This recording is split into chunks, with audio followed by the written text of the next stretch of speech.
আসসালামু আলাইকুম, বিসমিল্লাহির রহমানির রহিম। বন্ধুরা, আজ আমি আপনাদের সাথে শেয়ার করব শুটকি দিয়ে শুকনা মরিচের ভর্তা অথবা শুটকির ভুনা। মরিচ আমি বেশ খানিকটা মরিচ নিয়েছি, একটু ঝাল ঝাল করবে বলে, তবে মিষ্টি মরিচটা নিয়েছি। এখন এখানে আমি প্রথমে মরিচগুলা একটু পানি দিয়ে সিদ্ধ দিয়ে দিব। 10 থেকে 15 মিনিট মরিচগুলা সিদ্ধ করব। এরপর আমি দুইটা শুটকি নিয়েছি, বড় শুটকিগুলো গরম পানি দিয়ে ধুয়ে সিদ্ধ দিয়ে দিয়েছি। 15 থেকে 20 মিনিট সিদ্ধ করব। সিদ্ধ করার পরে পানি ছাড়িয়ে নিব। এরপরে মাঝখানের কাঁটাটা সরিয়ে নিব। কাঁটা ছাড়ার পরে ব্লেন্ড করে নিব শুটকিগুলো। একই শুটকির সাথে একই জারে মরিচ সিদ্ধ করে রাখা মরিচগুলো দিয়ে দিয়েছি। মরিচগুলো ব্লেন্ড করে নিব, একটু পানি দিব।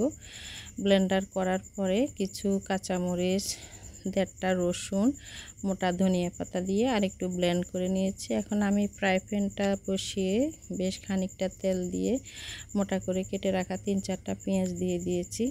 পেঁয়াজগুলা কাঁচা ঝাঁঝালু গন্ধ বের হয়ে যাওয়া মতো একটু নেড়ে ব্লেন্ডার করে রাখা শুটকিগুলা বা মরিচ রসুন সবগুলা একসাথে দিয়ে দিব। জার থেকে সবগুলা ঢেলে দিয়েছি, দিয়ে একটু নেড়ে নিব, তেলের সাথে মিশিয়ে নিব। একটু ভালো করে মিশাইতে হবে।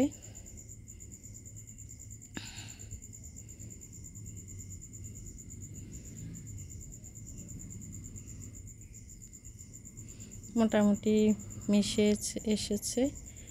এখন আমি এখানে পরিমাণ মতো লবণ দিব।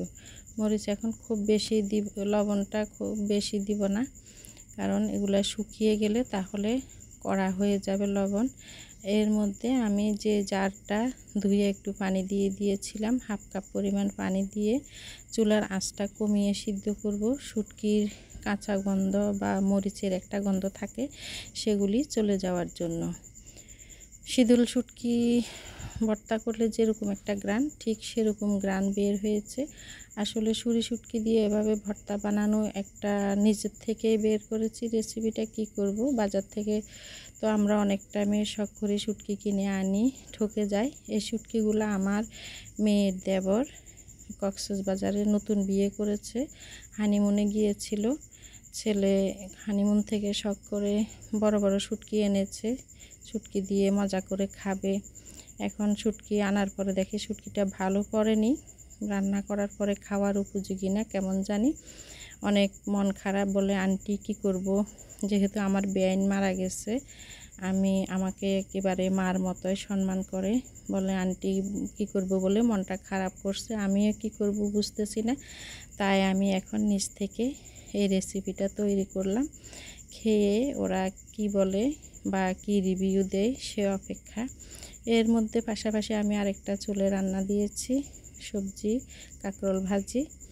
মরিচ ভুনাটা মোটামুটি হয়ে গিয়েছে। এখন আমি আরেকটু নেড়ে একেবারে শুকনো আটালু হয়ে গেলে নামিয়ে নিব। হয়ে গিয়েছে, এখন আমি পরিবেশন করব।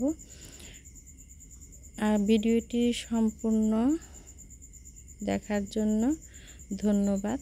ভিডিওটি ভালো লাগলে লাইক কমেন্ট শেয়ার, চ্যানেলটি সাবস্ক্রাইব করবেন। আপনার একটি সাবস্ক্রাইবে আমাকে অনেক উৎসাহ যোগাবে, পরবর্তী একটা ভিডিও করার জন্য মনে উৎসাহ বাড়াবে। আল্লাহ হাফেজ, ভালো থাকবেন। আসসালামু আলাইকুম।